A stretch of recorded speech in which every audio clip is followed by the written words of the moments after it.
All right.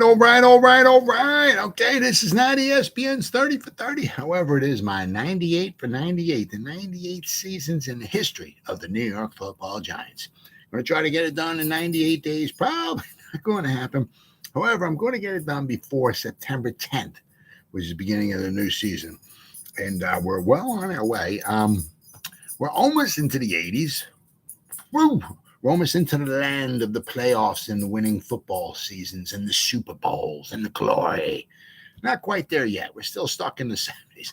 But we're at the last year of the 70s, 1979, which just happened to be the Gary Reason season, among many others, but the 55th season in the history of the New York Giants. 55th season in the history of the Giants. 60th season in the history of the NFL. NFL started in 1920. Giants came along in 1925, so the Giants are 5 years younger than the NFL is. Big changes are on the horizon here. Let me tell you, 78's over. 79 came in after another.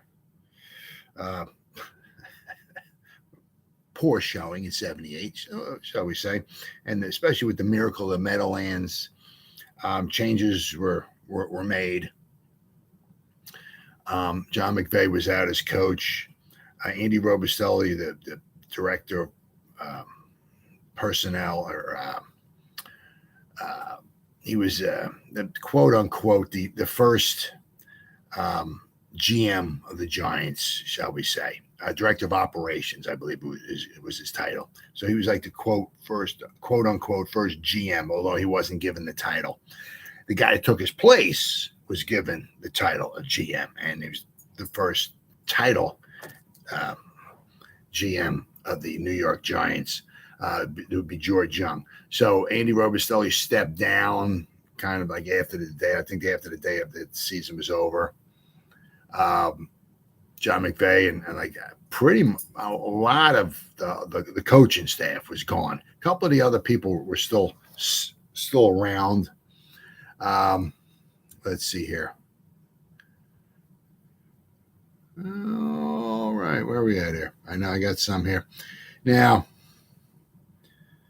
a couple of like the director of player personnel was Jim Lee Howell. He was there in 78. He remained in 79. The scouts. Now, if these are the only two scouts, or if they had more, I don't know. But they had Roosevelt Brown and Ken Kavanaugh were scouts in 78. They were scouts in 79. Now, I don't see anything as far as a strength coach in 78, but there's a strength coach in 79 was Jim Williams. Things would definitely change because there's some – I mean, I don't see an offensive coordinator in 79. There was an offensive coordinator in 78. But also the offensive coordinator in 78 was Bob Gibson. He was relieved of his duties the day after the miracle of the Meadowlands because he's the one that called the play that Joe Pisarcik screwed the fumble up. But so he was like the scapegoat. But so I don't see a offensive coordinator in 79. But there was an offensive coordinator in 78. There was a defensive coordinator in 78. There was Dick Modzelewski, who used to play for the Giants. There's a new defensive coordinator was Ralph Hawkins. I mean, I'm not sure why they got rid of Dick Modzelewski. The defense was not the problem in 78. The offense was. The defense was very, very good. But there was a new defensive coordinator. 79, Ernie Adams was the quarterback coach. I don't see anything at all about a quarterback coach in 78. So in 79, they brought a quarterback coach in. 78, John McVay was the coach. 79, Ray Perkins was the coach. He was hired by George Young, the first GM of the Giants. Okay, offensive line coach. Bill Austin was the offensive line coach in 79. 78, Jerry Wampler was the offensive line coach. Now, he wound up getting actually, I don't want to say traded, but the Eagles, I guess, came calling, looking for him, I guess, since the Giants were clearing house or something. So the Giants wound up getting a draft pick for him, which we'll go over in just a little bit here. Wide receiver coach. I don't see. I mean, 78, Lindy Infante was the wide receiver coach. 78. I don't see a wide receiver coach. I mean, it certainly could have been, but I don't see one listed. Running back coach. There was a running back coach in 78, Alan Webb. I don't see a running back coach listed in 79.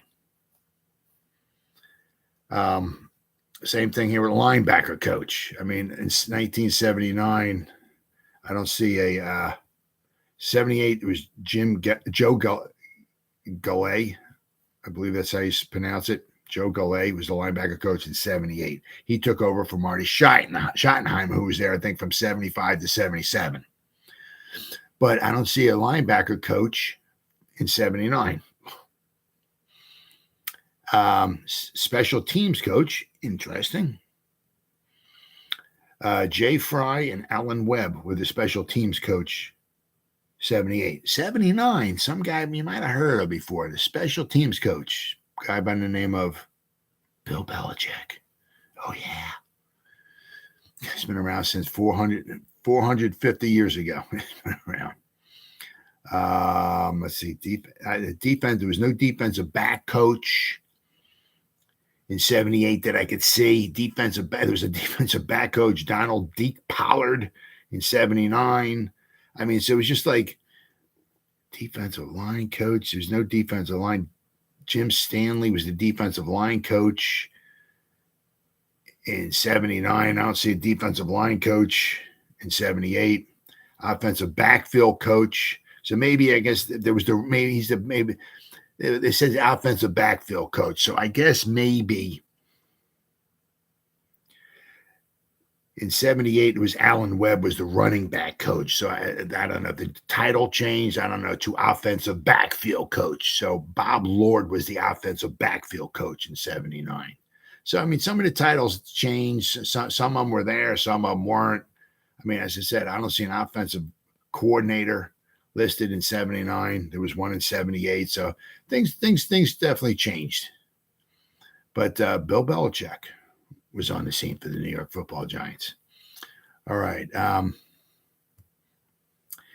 The Giants, as I said, the Giants, you know, they've been one of the many problems they've had. It was bad draft picks, a lot of thin drafts, you know, meaning where they might have one guy or maybe two guys, but the cupboard was just bare, you know, and you need to replace people. And it's hard to just keep making trades and getting guys and throwing guys in. You know, you want to start building through the draft. And that's what George Young did. He came in. But the one problem was that the co-owners was Wellington Mara, all right, and his nephew, I believe it was, Tim Mara. They had been feuding over like operations for the football. So, let's see. George Young signed a 5-year contract to become the general manager of the New York Giants on February 14th, 1979. So at December. Okay. So 2 months basically after, I think Andy Robustelli stepped down as like the quote unquote GM of the Giants after the 78 season. So George Young stepped in. He succeeded operations director Andy Robustelli, who had resigned 58 days earlier on December 18th, which I think was like the day after the season was over. George Young's selection was a compromise between the two teams' co-owners. Now, there's the one problem having co-owners. And they've been feuding for the longest time, since the late 60s, as far as what to do with the team and all of that. And it showed. I mean, there was really, really bad product on the field. It was a compromise between the two teams' co-owners, Wellington Mara and his nephew, Tim Mara, both of whom had been feuding over football operations since the late 60s. Wellington's attempt to promote assistant director football operations Terry Bledsoe, and Tim's recommendation of hiring either Gil Brandt from the Dallas Cowboys or Don Klosterman had only resulted in mutual disapproval. I mean, things had been so bad. I'd read one time before between the two co-owners, between Wellington Mara and Tim, his nephew, that during the at like home football games, they had to put like a partition between the two of them, like in the owner's box or whatever. I don't know, so they couldn't see each other or couldn't hear each other or I don't know, whatever. But they had to put a partition between the two of them. I don't know, so they wouldn't brawl. I don't know, but it was pretty bad. And so I mean, just dysfunctional, upper management, the owners or whatever, and it just all trickled on down. And that was the product that we wound up seeing. So what we had here. The one thing was in building the Giants, Young placed special emphasis on the NFL draft, starting with his first overall pick, which was Phil Simms. From his inaugural draft in 1979 through the 1995 selection process, he succeeded in signing every player drafted over that span. Every player signed a contract. Now, whether they made the team or not, that was a different story. But every player, unlike in the years past, that they drafted, they signed a contract with the Giants. So, I mean, that was huge. A total of 119 players made the club at one time or another, which was huge. Now, once again, I'm not saying everyone was a Hall of Famer, all pro or nothing, but you draft the guys, you want them to sign contracts, you want them to make the club. Hopefully because they're good enough too. But, I mean, 119 players, in those, 16, 17 seasons made was huge, made the club. I mean, so an average of, 6 was 17, there is 68, 85, 102, about 6 or 7 players every year made the club. I mean, on average, even just 6. I mean, that's huge. The 1967 draft, the Giants had one guy, Scott Eaton, make the club. One guy. He played for 5 seasons, and then he wound up between like concussions and double visions. He couldn't play anymore. He tried to make it in 72. He was there in the preseason, and he just was never able to play ever again. I think he had headaches, he had concussions, he had double vision. He could never play football ever again. But the 1967 draft, the Giants, after 17 rounds, they only had 12 or 13 picks, but one guy made the team. One. But I'm saying, so now George Young comes in and he starts drafting, and on an average of, say, just 6 guys on average made the team every year. I mean, now you start refilling the cupboard because the cupboard's bare. You start putting 6 guys in there every year. After a while, after 4 seasons, that's 24 guys. That's over a football team. Not talking special teams or nothing like that, but, that's huge. Instrumental in his reversal of the Giants' fortunes was his drafting of standout players such as Phil Simms, some guy you might have heard of, Lawrence Taylor, Joe Morris, Carl Banks, and selecting Bill Parcells as the club head coach. So, so I mean, things were, he was the executive of the year, 5-time executive of the year with the Giants, 84, 86, 1990, 93, and 97. He's in the Giants Ring of Honor. 3-time Super Bowl champion because he had been also with the Baltimore Colts in 1970 when they won the Super Bowl. They beat the Dallas Cowboys in like the Blunder Bowl, 16-13. So so he was with the Baltimore Colts in 70 when they won the Super Bowl. He was with the Giants in 86 and 90 when they won the Super Bowl. So George Young came in and started taking over, right? So he started, with the draft and everything. He was doing, things started changing. All right, the Giants had 2 losing seasons, but things started changing. So let's go here. So let's start with the preseason, then we'll go to the draft here. So once again, now 1978, it was a 16-game schedule. So now we're 1979, so obviously we're still on the 16-game schedule, but the regular season went to 16 games, so the preseason went from 6 games down to 4 games. So in their 4 games on August 4th, the Giants played the Cleveland Browns. They won 27-7. That would be their only win in the preseason. The following week, they would play the Pittsburgh Steelers. They would lose 10-3. Then the following week, they played the San Diego Chargers. They would lose 7-3. Now, they played the Chargers pretty much like throughout the 70s. Somewhere along the line, they stopped playing the Chargers, but they always played the Jets. They always played the Steelers for the longest time, and then they stopped playing the Steelers, and they started playing the Patriots. But anyway, so the third preseason game, the Giants lost at home to the Chargers 7-3. Then, of course, they're seasonal playing with the Jets in preseason. On August 25th, the Giants at home, they lost 14-6. So the Giants started, was 1-3, but once again, it's just preseason. So let's see here. All right, so now let's go to the draft here. On to the draft. All right, so and the Giants had the seventh pick overall in the first round, and with that, Pete Rozelle walked up to the mic and said, the seventh overall pick in the 1979, the New York Giants select quarterback Phil Simms, Morehead State. And in the background, you can just hear a bunch of booing because the fans were not very happy. Now, interestingly enough, Bill Walsh went to Morehead State, and I think, was it Sam Weish as well? I forgot who it was. But anyway, I know Bill Walsh just became the coach of the San Francisco 49ers in 1979. And he went to Morehead State. I mean, I don't know how he found out about Phil Simms. I don't know, how even the Giants found out about from Morehead State. But Bill Walsh, the Hall of Fame coach, worked out Phil Simms, and he was so impressed by him, he was going to draft Phil Simms if he fell to the 49ers in the first round. I'm sorry. Yeah. Actually, maybe was it the first round or was it another round?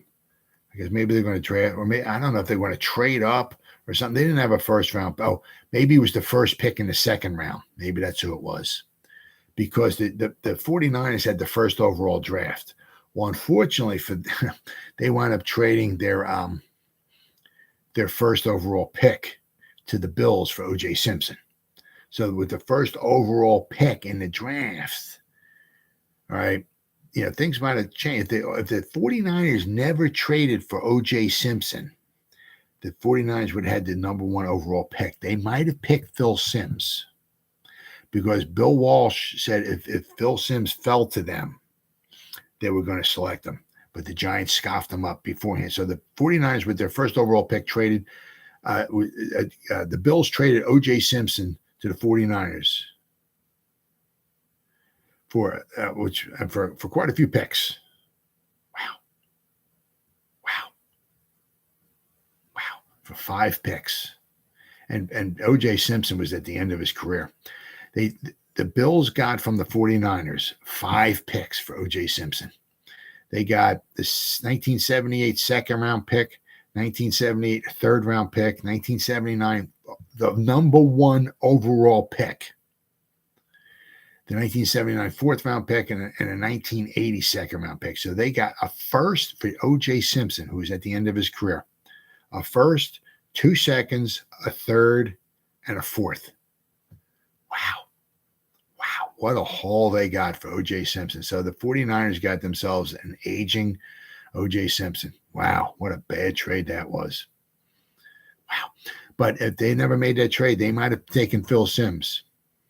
But they had made that trade. All right, so if the Phil Simms fell to the 49ers with the first overall pick in the second round, the 49ers were going to select Phil Simms. But that would have left some guy by the name of Joe Montana or Joe Montana, maybe. Maybe you heard of him. Maybe the Giants could have selected him. Guy's not too bad from Notre Dame, last time I heard, But we took Phil Simms. So the Giants took Phil Simms in the first round. Second round, the Giants took Ernest Gray. They got somebody for Phil to throw the ball to. Now, Ernest Gray was a decent wide receiver. I mean, he was big. He could go long. Let me see. I'm just trying to see here. How long? Ernest, great play for it. 79-85. He went up with 246 receptions, 3,790 yards, and 27 touchdowns. So, I mean, nothing super spectacular, but yeah, he was somebody for Phil to throw the ball to. So, it was a great. It was a very decent pick. Decent pick. I think he was tall. Was he 6'3", 195 pounds, a decent size receiver. So somebody, go deep that Phil could throw the ball to. So that was a good draft pick. So the first two picks the Giants were made were decent. All right, they got their future quarterback of the future. All right, so now the third round. The Giants did not have a pick in the third round because here's the kind of the kicker. They traded it away to the Dolphins when they got Larry Zonka. Now the kicker of it was this is in 1979. So the Dolphins had the Giants' third round pick from the Giants for Larry Zonka. But at the time in 1979, Larry Zonka was with the Miami Dolphins. He was no longer with the Giants. So the Dolphins had Larry Zonka because he went back to the Dolphins for one final season before he retired.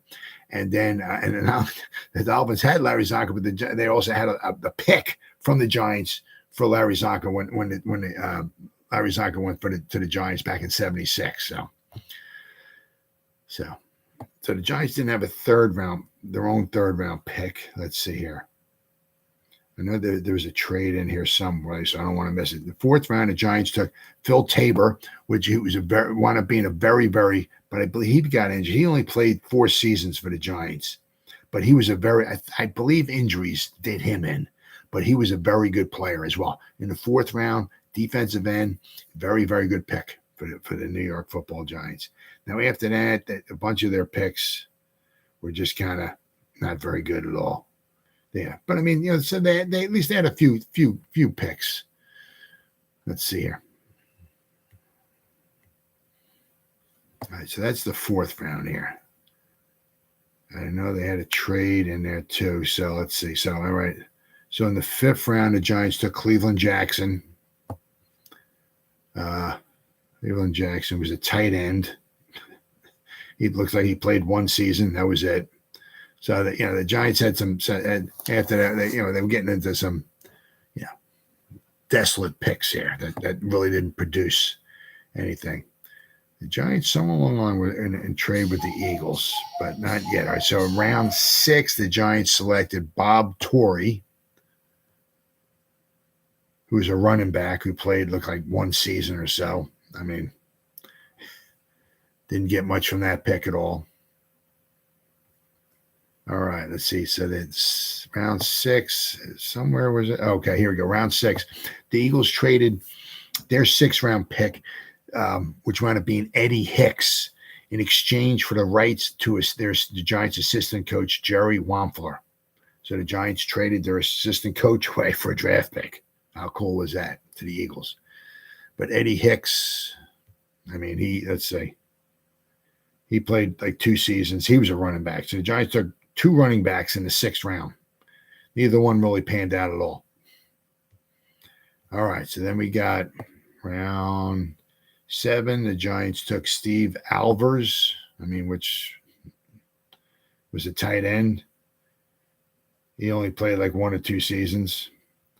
Then they started picking guys who really didn't. They took D.K. Perry in the 8th round. They also took Roy Simmons in the 8th round. Let's see here. Okay, they took D.K. Perry, but then the Lions, the Giants traded for Dave Gallagher, a defensive lineman. Then like almost like the next year, they traded him back away. They traded him to the Lions for the Lions' 8th round selection, which wound up being Roy Simmons. So the Giants had 2 8-round picks. Then let's see, around 9, and the Giants took Tom Rusk. Around 10, the Giants took Dan Fowler, who was what? Let's see, Rusk was a linebacker. He never played. Dan Fowler was a guard. He played like 1 season. All right, then we have, let's see, that was round 10. All right, round 11, the Giants took Mike Mintz, who did not make it at all. Round 11, the Giants traded Marsh White to the Lions for their 11th round pick, which just happened to be Ken Johnson. So the Giants selected Ken Johnson in the 11th round. He played one season. He was a running back. So the Giants took 3 running backs in the draft, and none of them lasted more like one or two seasons. All right, so let's see here. Then finally, the final draft pick the Giants had was in the 12th round. They wound up taking Tim Gillespie, who was a guard, and he didn't even make it in the NFL. So, but I mean, they got a few pieces to the puzzle. Drafts would be better for the Giants coming up. All right, so the Giants. Let's see here. All right, here we go. They said, so we wound up, Phil Simms, but, was the quarterback. He played, what did he play? I mean, him, Joe Pisarcik, and Randy Dean, they all started. Phil Simms started 11 games. Joe Pisarcik started 4. Randy Dean started 1. Phil Simms had a winning record. He was 6-5. Joe Pisarcik was 0-4, and Randy Dean was 0-1. Phil Simms completed 50.6% of his passes. He had 13 touchdown passes, 14 interceptions. But between Joe Pisarcik and Randy Dean, those guys, they had 2 touchdown passes and 8 interceptions. Joe Pisarcik completed 39.8% of his passes. I mean, let's see. I mean, the Giants overall, had 15 touchdown passes for the season. What do they have? The touchdowns here, they had 12 rushing touchdowns. So once again, their offense was really sad. Their offense average was 14.8 points per game, which was the defense was 20 points a game, which was right around the middle of the league. But once again, if the Giants' offense was better, their defense would have been better. But the Giants were 27th out of 28th with 14.8 points per game. I mean, their leading rusher, Billy Taylor, had 700 yards. Doug Coder had 616 yards. Ken Johnson had 168 yards.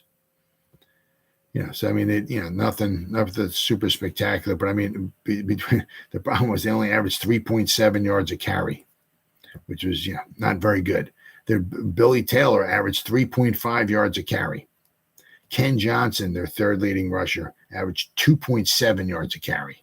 I mean, Doug Coder averaged 3.9 yards a carry. Even had Emery Moorhead, he ran some plays. He 36 rushes for 95 yards. He averaged 2.6 yards a carry. So, I mean, their offense was not good. Their defense was not good. I mean, as I said, what they had? Said they had 16 games, they had 15 touchdown passes. Kind of like what we did last year. So, said 14.8 points per game. Really, really just sad. I mean, their offense, ever since like 73, just putrid.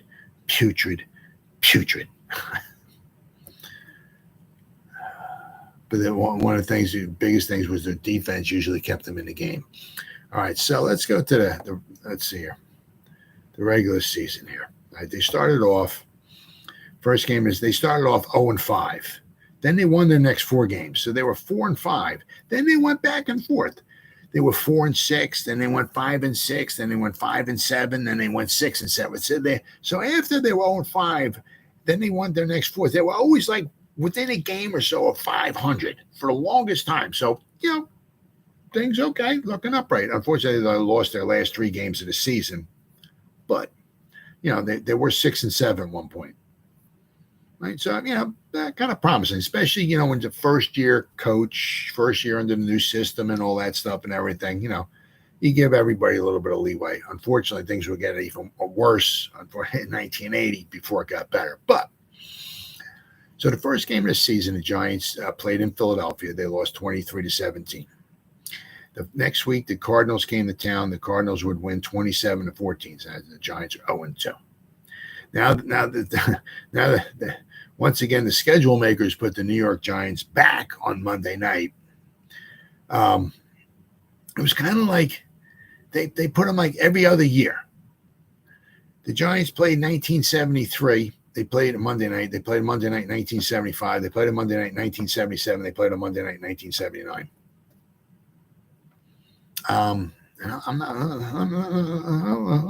Let me see here. 1980. I don't think they played Monday night in 1980. Did they? I mean, I don't think the schedule makers would be that stupid. Oh, yes, they did. Look at that. And then the Giants got killed again. Yeah.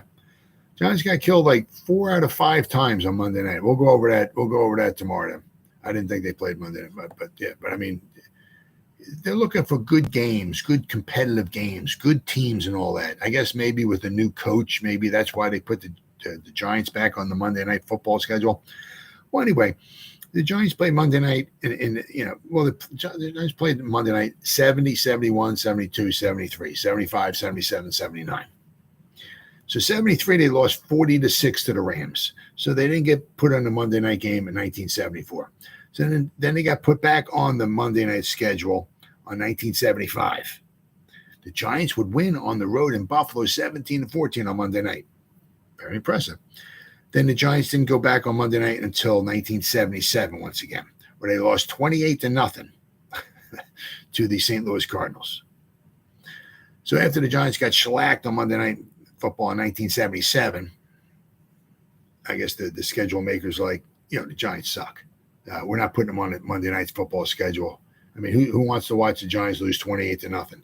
So in 1978, the Giants were not on Monday Night Football. So they put them back on Monday Night Football in 1979. So the Giants lost 27-0 to the Redskins. So between 73, 3 out of the last 4 games on Monday night, they lost 40-6, 28-0, 27-0. And then in 1980, they would lose 35-3. So a big span of 4 out of the last 5 games, they would lose 35-3, 27-0, 28-0, and 40-6. I mean, in 4 Monday Night Football games, 4 out of 5, you take the 4 losses, they scored 9 points in 4 football games on Monday night. I 55, 95. Okay, hold on. Okay, here we go. 130. Okay, 130-9. They lost their 1973 Monday Night Football game, the 1977, 79, 80. They lost 130-9 in those 4. It mixed in between. In 1975, they beat the Bills 17-14. But in those other 4 games, they lost 130-9. Oh, my God. All right, so after they lost 27-0 on Monday night, which was Monday, September 17th in Washington, the Giants lost 27-0. Now the Giants are 0-3. So the Philadelphia Eagles came to town. So now this is the second time the Giants played the Eagles. The Giants still have not beaten the Eagles in the longest time. They won't beat the Eagles in 1979. The Giants won't beat the Eagles in 1980. The first game in 1981, the Giants won't beat the Eagles either. Matter of fact, from 1973, at home, from 73 to 81, the Giants would not beat the Philadelphia Eagles. It took them to 1982 to finally beat the Philadelphia Eagles at home. Are you kidding me? So anyway, the Giants lost at home to the Eagles 17-13, a close game. Now the Giants are 0-4. Then the Giants traveled on the road to play the Saints, who are not a good football team. And the Giants lost 24-14. So now the Giants are 0-5. Brand new coach, brand new this, brand new that, blah, blah, blah, blah, blah. Giants are same old, same old. Giants are 0-5. It's like, so then the Giants started turning things around, started winning. The Giants' first win, they played the Tampa Bay Buccaneers. Once again, this is back-to-back years the Giants played the Tampa Bay Buccaneers 2 times. They played them 2 times. They played them 1977 was the first time that they played them. They beat them 10-0. They played them 2 times last year in 78. They played them 2 times here in 1979. So the Giants played the Buccaneers at home on Sunday, October 7th, and they would win 17-14 for their first victory of the season. The Giants, I mean, just to go to show you how putrid their passing game was. In this game against the Buccaneers had a very good team now. The Buccaneers in 1979 went to the championship game. But just go to show you, I mean, the Buccaneers had a good defense too, but the Giants passing game against the Buccaneers when the Giants won had 18 yards of passing. I mean, just to go to show you how ungodly ungodly pathetic the Giants football passing game was in 1979. For almost half of the games. Well, actually, yeah, I'll go that way. I'll go that way. Half of their games, 8 out of the 16 games, the Giants had 105 passing yards or less. 105. They had 32. They had 98. They had 74. They had 105. They had 18. They had 83. They had 93. They had 88 passing yards in a game. But in this one particular game, where somehow they beat the Buccaneers 17-14, and the Buccaneers would go to the NFC Championship game that year. The Giants had 18 yards passing. Then the following week against the 49ers, they were not a very good team, and the Giants would win. The 49ers came to town. The Giants would win 32-16. So now the Giants are 2-5. The Giants would go on the road to play the Chiefs. Once again, the Chiefs were not a very good team. The Chiefs had a losing record. I think they were 7-9. But the Giants would win 21-17. Then the following week, the Giants went on the road and they beat the Los Angeles Rams, who went to the Super Bowl that year. The Giants beat them 20-14 in Los Angeles. Phil Simms was a quarterback that game. I remember that game. Now the Giants are 4-5. Then, unfortunately, the Dallas Cowboys came to town. And the following week, so Dallas came to town, the Giants playing them at home, and the Giants lost 16-14. Raphael, the Giants were winning 14-6 in the fourth quarter. And then the Cowboys scored 10 points, like in the last, 5, 6, 7 minutes of the game. 10 points. And Raphael Sepp's 22-yard field goal was the last score of the game. And the Cowboys won 16-14. The Giants were winning 14-6 going in the fourth quarter. And the Cowboys scored 10 points in the final, 5, 6, 7 minutes of the game and wound up winning. So the Giants fell, instead of, it could have been 5-5, they went to 4-6. So tough loss. All right.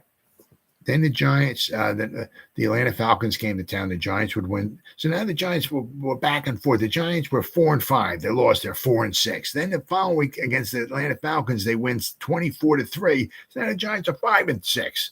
The following week, the Giants would go on the road and they would lose to the Buccaneers 31-3 because the Buccaneers were a very good team in '79.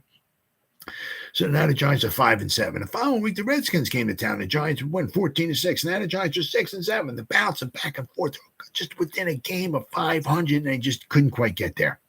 So after the Giants beat the Redskins on Sunday, November 25th, the Giants would be 6-7. So their final 3 games, they played in Dallas against the Cowboys on Sunday, December 2nd. They would lose 28-7. So now the Giants are 6-8. The following week, the Giants would go on the road in St. Louis on Sunday, December 9th. They would lose to the Cardinals 29-20. And the final game of the season, the Baltimore Colts would come to town and beat the Giants 31-7. So now the Giants finished the season at 6-10. Just once again, you look at their offensive output here, right? One game they scored 7, they scored 7. They scored 14. They scored 3. They scored 14. They scored 17. They scored 14. They scored 13. They scored 0. They scored 14. They scored 17. What was it? 1, 2, 3, 4, 5. 5 game. Well, actually, if you want to say scoring over 20 points in a game. 1, 2, 3.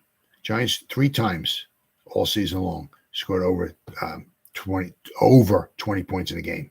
3 times in 16 games all season. So, you're not going to win many games scoring 14 points a game. Just their scoring was, from 1973 to 79, they didn't average more than 15, 16 points a game in any one of the seasons. It was just horrible offense, absolutely ungodly, pathetic, horrible. No passing game whatsoever. Running game was very weak too. Because when you can't pass, it makes it harder to run the ball. And the Giants could not pass. They had no passing game, no passing attack whatsoever, and their running game really suffered from it too. So therefore their scoring output really struggled. And once again, 1979, it struggled mightily. So once again, Tough to win football games when you can't score any points. So let's go over to the, things were going to start changing, right? I mean, 1980 was not a good year, but the draft picks, a couple good draft picks each year, filling in here, filling in there. And of course, then the special one in 1981, the Giants took that Lawrence Taylor dude and started turning everything around. So let's go to the 1979 NFL season. All right, in the AFC, once again, there was 2 wild card teams. So the first week of the playoffs, it was the wild card round, right? Kind of the way it is right now. The Miami Dolphins won the AFC East with a record of 10-6. In the AFC Central, the Steelers won with a record of 12-4. The Houston Oilers were in second place. They were 11-5, so they were one of the wild card teams. The AFC West, the San Diego Chargers won with a record of 12-4, and the Denver Broncos were the second wild card team with a record of 10-6. So in the first wild card, the weekend, right, the Houston Oilers and the Denver Broncos played each other, and Houston would win 13-7. So it would set up the second round of the playoffs. Houston would go play San Diego, and Houston Oilers would win once again. They would win 17-14. Meanwhile, Pittsburgh beat the Miami Dolphins 34-14. So it set up the second consecutive AFC Championship game with the Oilers and the Steelers. The Steelers would beat the Oilers the year before, 1978, 34-5. This year, they would beat them 27-13. So therefore, sending the Pittsburgh Steelers to the Super Bowl. Now, just to go to show you, I mean, just how, good drafts, especially good coaching and good drafts could really turn things around big time. Okay, in the NFC East, Dallas Cowboys were in first place. They were tied with the Eagles. They were both 11-5. However, the Dallas Cowboys got the nod. They I guess had the tiebreaker over the Eagles. So the Dallas Cowboys won the NFC East. The Philadelphia Eagles were one of the wild card teams. They were 11-5. The Tampa Bay Buccaneers were 10-6. They won the NFC Central. The Chicago Bears were 10-6. So the Chicago Bears, they were 10-6, but the Tampa Bay got the nod over the Bears. I guess they had the tiebreaker there. So Chicago and the Eagles were the wild card team. The Los Angeles Rams, they won the NFC West with a record of 9-7. So that set up in the NFC, right? The Chicago Bears and the Philadelphia Eagles played each other on December 23rd at Veterans Stadium in Philadelphia. The Eagles won 27-17, sending the Philadelphia Eagles on to the second round, the divisional round. So in that divisional round, at Tampa Stadium, right, because the NFC Central was won by the Buccaneers, Tampa Bay hosted the Eagles on December 29th, Saturday, December 29th. Tampa Bay won 24-17.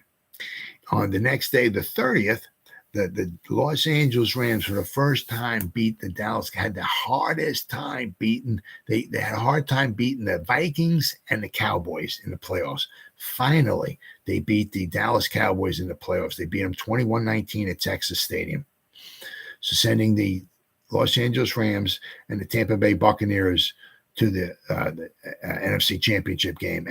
And a real barn burner, a slugfest here. The Los Angeles Rams beat the Tampa Bay Buccaneers at Tampa. Tampa hosted the championship game.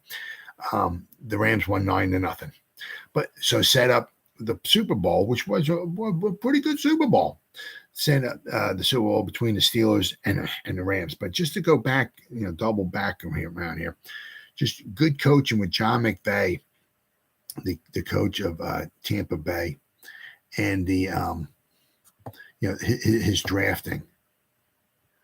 All right, this is 1979. The Buccaneers came into existence in 1976. So in 4 seasons, I mean, just to go to show you how pathetic things were for the Giants. In 4 seasons, the Buccaneers went from, actually at one point they were 0-26 in 1977. 2 years later than the NFC Championship game. Good drafting. They had a real good defense, but very good drafting. The guys they drafted made the team. Good draft picks. John McVay, good coach. They took their team in 4 seasons to the championship game. Actually, as I said, after their first 2 seasons, they were 2-26. Right. So after 77, they were 2-26 between 76 and 77. So within 2 years, he took them. Not only did they made the playoffs, they won the division, they made the playoffs, they went to the NFC Championship game where they lost 9-0. But I mean, they had a very good defense. Their offense was just good enough. Right. But I mean, just to go to show you what good coaching and good drafting can do for you. Meanwhile, the Giants are just floundering around, one bad draft pick after the other, bad coaching. So that just goes to show you, I mean, how good things can be if you draft well and you have good coaching. 2 things the Giants did not do in the 70s. They did not have good coaching, and they did not have very good drafts. All right. So the Super Bowl, when was that played? When was it? So obviously it was 1980. The date, January 20th, 1980, the Super Bowl. Now, it was a very good Super Bowl. The actually going into the fourth quarter, the Rams held this 19-17 lead. It was a very good game, very, very good game. It looks like actually the Rams might even actually win it. But this was the final Super Bowl for the era for the Steelers. What it was that they were 2-2, right? Which 2-2 equals 4. Make sure you remember that. 74 and 75, the first 2, they won. That gives them 2 Super Bowls. 76 and 77, they didn't make the Super Bowl. So they still had 2 Super Bowls. 78 and 79, they made the Super Bowls. They won them both, so gave them 4 Super Bowls. So that's why 2-2 equals 4. 2 on, 2 off, 2 on gives you 4 Super Bowls. So this would be the final Super Bowl for the Steelers for quite some time. Till the turn of the century, into the new century, right? So this was the end of the they still had some decent teams, but guys started getting older, started retiring, and they never totally replaced a lot of the guys, so the Steelers, had some okay teams and all. Actually, they went back to the Super Bowl in the 90s when they lost to the Dallas Cowboys. But I mean, they were never the way they were ever again back in the 70s. This was the final season for the Pittsburgh Steelers, as we kind of know, with the steel curtain and all that stuff and everything. But going into the fourth quarter, what was it? With 12:59 left in the game, Rams punter Ken Clark, 59-yard punt, planted Pittsburgh back on their own 25-yard line. Then there was a big play, turned the whole game around right here. Then faced 3rd down and 8, 3rd and 8. The Rams hold them. They punt. They get the ball back at maybe their own 30, 35-yard line or so. Maybe they can get a drive going or something. Maybe turn, and they're still leading. They're leading 19-17. But there's one play changed everything around. Bradshaw took the snap. He dropped back and then threw a pass to Stallworth, who was running a streak pattern down the middle of the field. Stallworth caught the ball barely beyond the outstretched hand of Perry. Now, if you look at Perry, what was his first name here? Perry. Rod Perry. If you look at Rod Perry, all right, if you ever see the highlights of this or whatever, the pass was like thrown just perfectly. Perry, you can see he jumps up to try to swat the ball away. I mean, he couldn't have missed the ball by much more like 6 inches, 6, 7, 8 inches. I mean, the ball was just, Stallworth was running right in stride, which actually, I'm going to go over in a minute. I thought Stallworth thought he was running the wrong pattern or something like that. Also, there was a breakdown in coverage as well too. But Perry came so close to tipping the ball away. It was I don't even know how he missed the ball. I mean, he jumped up and it looked like there was almost no way he couldn't have tipped it away. But he must have just missed it. Stallworth caught it in stride, went 3 yards for the touchdown. Let's see. Stallworth caught the ball barely beyond the outstretched hand of Perry and took it all the way to the end zone for a 73-yard go-ahead touchdown to make the score 24-19 for the Steelers.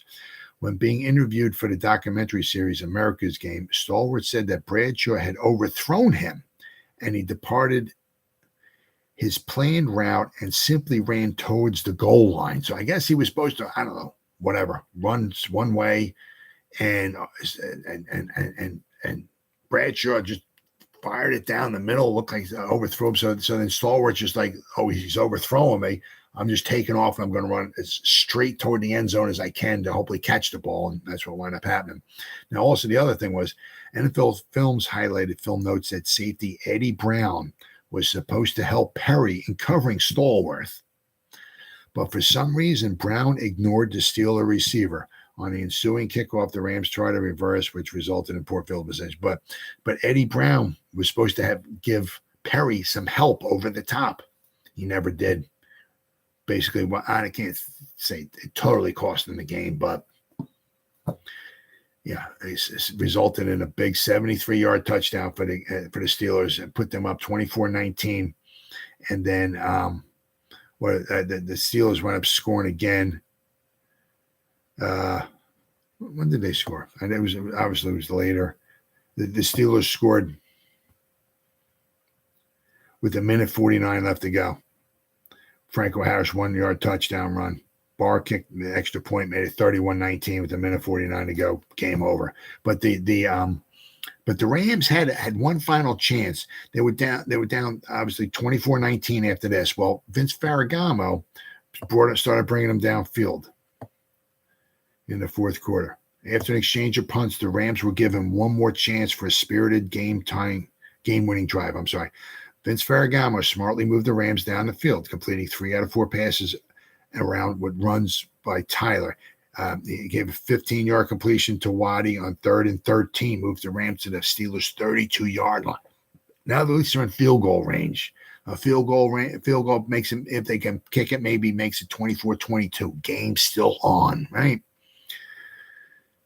He got to the ball to the Pittsburgh Steelers 32 with just under 6 minutes remaining. However, on the following play, Ferragamo made his first and only mistake of the game. Despite the fact that Waddle had broken free down the right sideline of the field, Ferragamo did not see him. He zoned in on Ron Smith down the middle of the field, but he did not notice Pittsburgh Steelers linebacker Jack Lambert playing behind Smith. As Ferragamo released the ball, Lambert jumped in front of Smith, intercepted the pass with 5:24 remaining. And it basically looks like the Steelers drove down the field and the Rams managed to keep Blyer and Harris out of the end zone for the first 2 plays, but Harris scored on a 3rd down and from the goal from the 1-yard line, went to extend the Steelers lead to 31-19 and seal the victory. So it was a very, very good Super Bowl. Very, very good Super Bowl. It was nice to see the Rams get in there, And as I said, this would be the final season for the Pittsburgh Steelers, their dynasty. I mean, they still had some good players and good teams and all that, but they wouldn't go back to the Super Bowl till one time till the 90s, and they wouldn't even win. So the Steelers wouldn't win another Super Bowl for like 25 years. So that was the end of an era for the Pittsburgh Steelers. So that pretty much wraps up the 1979 season for the Giants. Changes were coming.